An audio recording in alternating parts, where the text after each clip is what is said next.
Throughout Earth's 4.6 billion year history, it's safe to say there's been a few changes.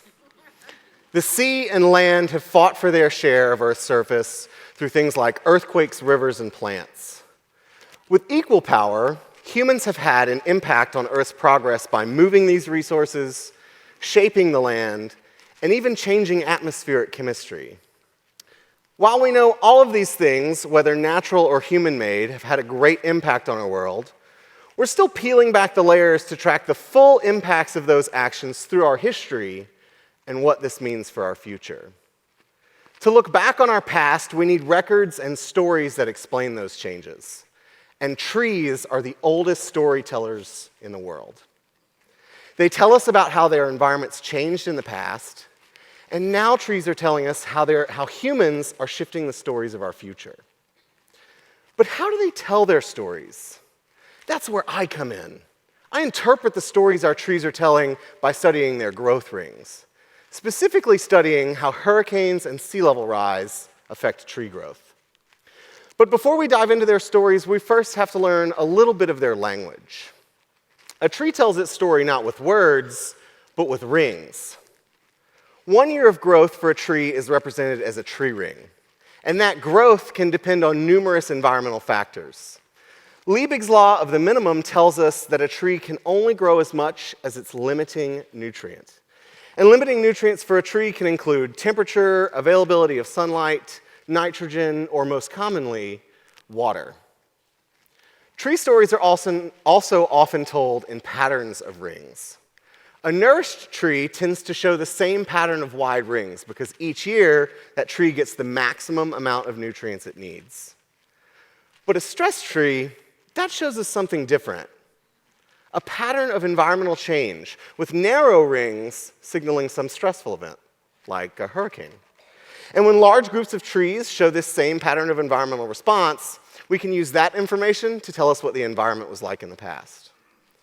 So basically, tree rings are a tangible representation of what the environment was like in the past. Pretty simple, right?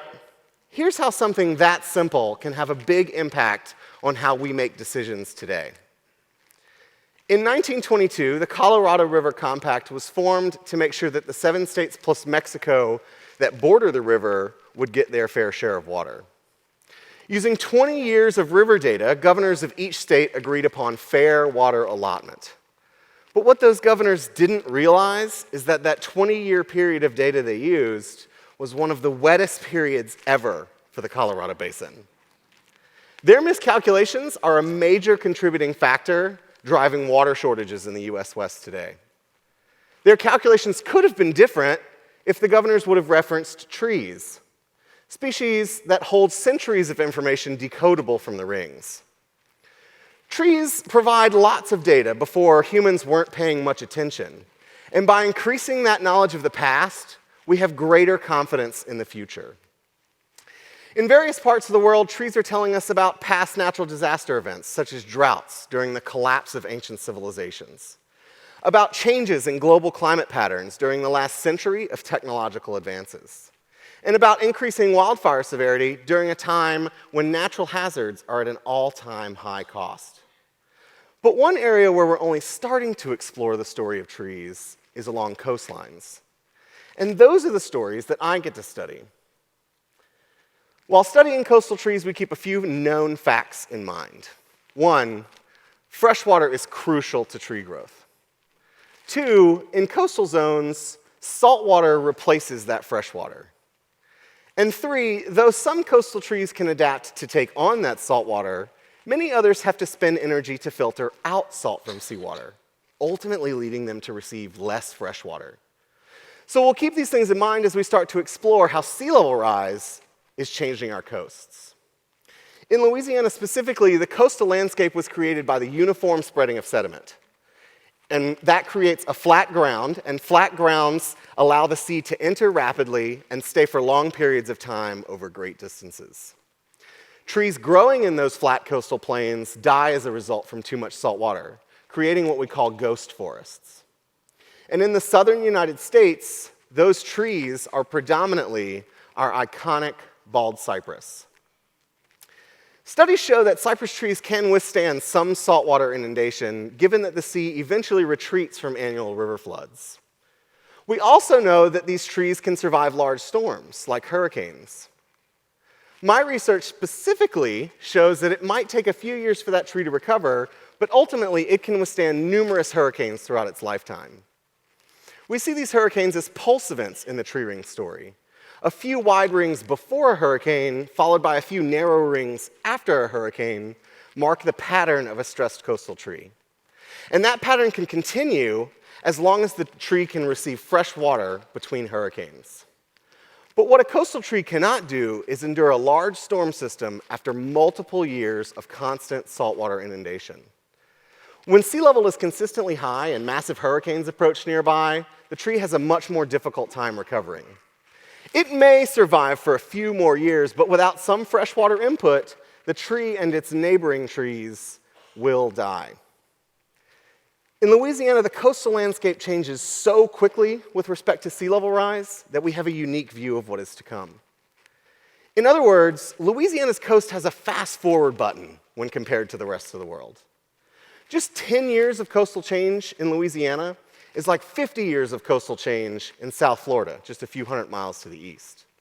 So we're witnessing conversion of our coastal areas, and these stories are present in our trees. I've tracked these hurricane pulse events throughout tree ring history, and the trees are showing us that these events are happening more often with greater strength and over larger areas than they were just 30 years ago.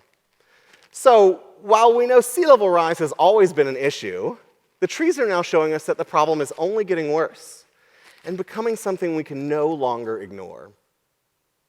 So what does this mean for us? Well, first off, 40% of today's global population lives within 60 miles of a coastline. Secondly, those coastlines are changing. And finally, our current coastal infrastructure supporting our life on the coast can't move with a changing climate or landscape. The trees always had to move when the sea came in, which is why we have those ghost forests. But sea level rise and stronger storms pose a threat to this construction that we build on the coast. The coastline is meant to change, but we build as if it never will. So, in a time of great coastal change, can the trees' stories help like they could have helped a century ago on the Colorado River? I know they can. Based on my research, trees are showing us that they are more stressed by saltwater today than in the recent past.